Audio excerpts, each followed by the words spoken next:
What's up everybody, it's your boy Samoski. Today I'm back again with another tutorial for you guys. So today I'm going to be showing you guys the things that I do in FL Studio which you don't know. So I'm happy to share this process with you guys. So if you're happy about learning it, hit the like button. If you're not subscribed, please subscribe and then like and comment. So let's dive right into this tutorial. Straight from the lab of HBSBits.com. So the first method I want to show you guys is how to convert an audio file into a MIDI file. So right here I have a vocal. Let me just put it here on the playlist. So the next thing I'm going to do, I'm going to just create a new pattern for it. So just make sure you have a new pattern. So I'm just going to solo just, I don't want to play the beat now, but I'll be playing it later. I'm just soloing the vocal sample and then the new pattern which we are going to convert our MIDI into. So right now you can just click on the vocal, then right click on the sample, click edit in audio editor, then make sure you select an empty piano track. So like you see, I've created an empty MIDI track. You can actually use FL Keys or any plugin which you have.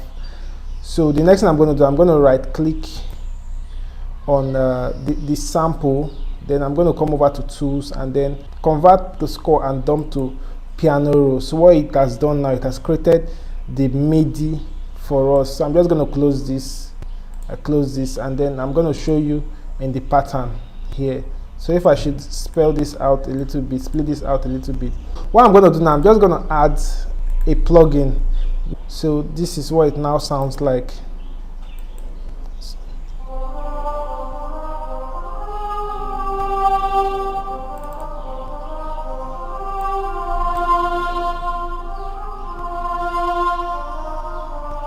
So this process is actually good, like for when you're trying to maybe work on the sample and it's not giving you what you want. You can just convert it to MIDI and then try to edit it as you wish.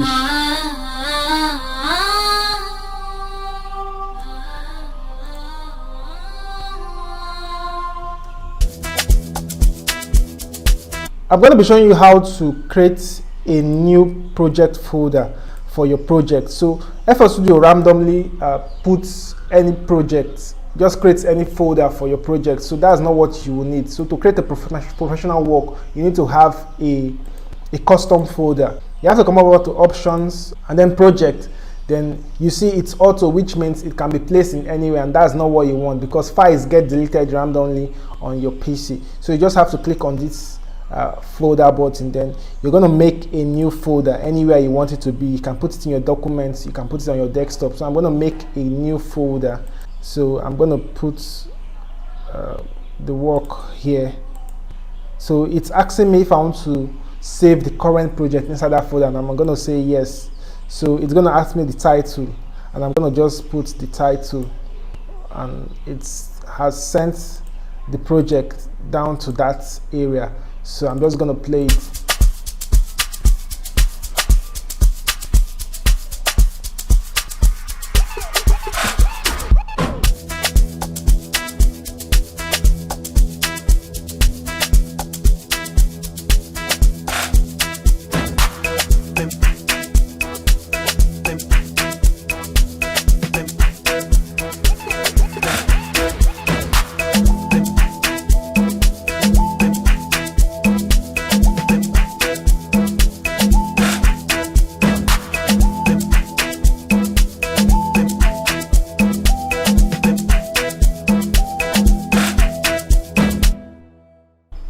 Yeah, so if you want to see how this beat has been made, so you have to stay to the end of this video. I'm going to be explaining everything.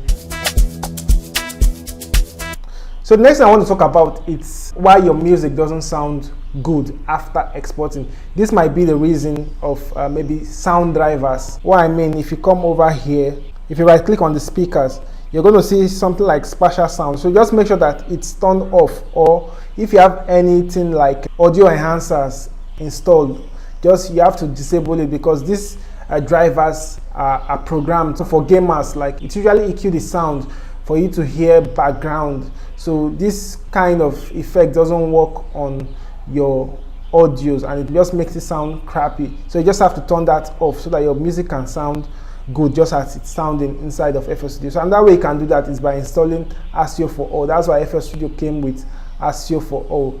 It doesn't allow any enhancer driver work, so just make sure that it's turned off. I'm going to be showing you guys how to do a send in FL Studio. So you just have to come over to the mixer. If you want to do a send, for example, you have your vocal here or maybe some instruments, you just have to load in the Fruity Send. Let's say you have a reverb, so let me just add the reverb. So I'm clicking on the vocal, and then I'm coming down here to this angle, and then I'm going to click sidechain to this track. So I'm going to open the Fruity Send, and then I'm just going to right click on that red spot and then select the reverb, which I sidechained. You can actually control the amount of send by clicking on the volume knob.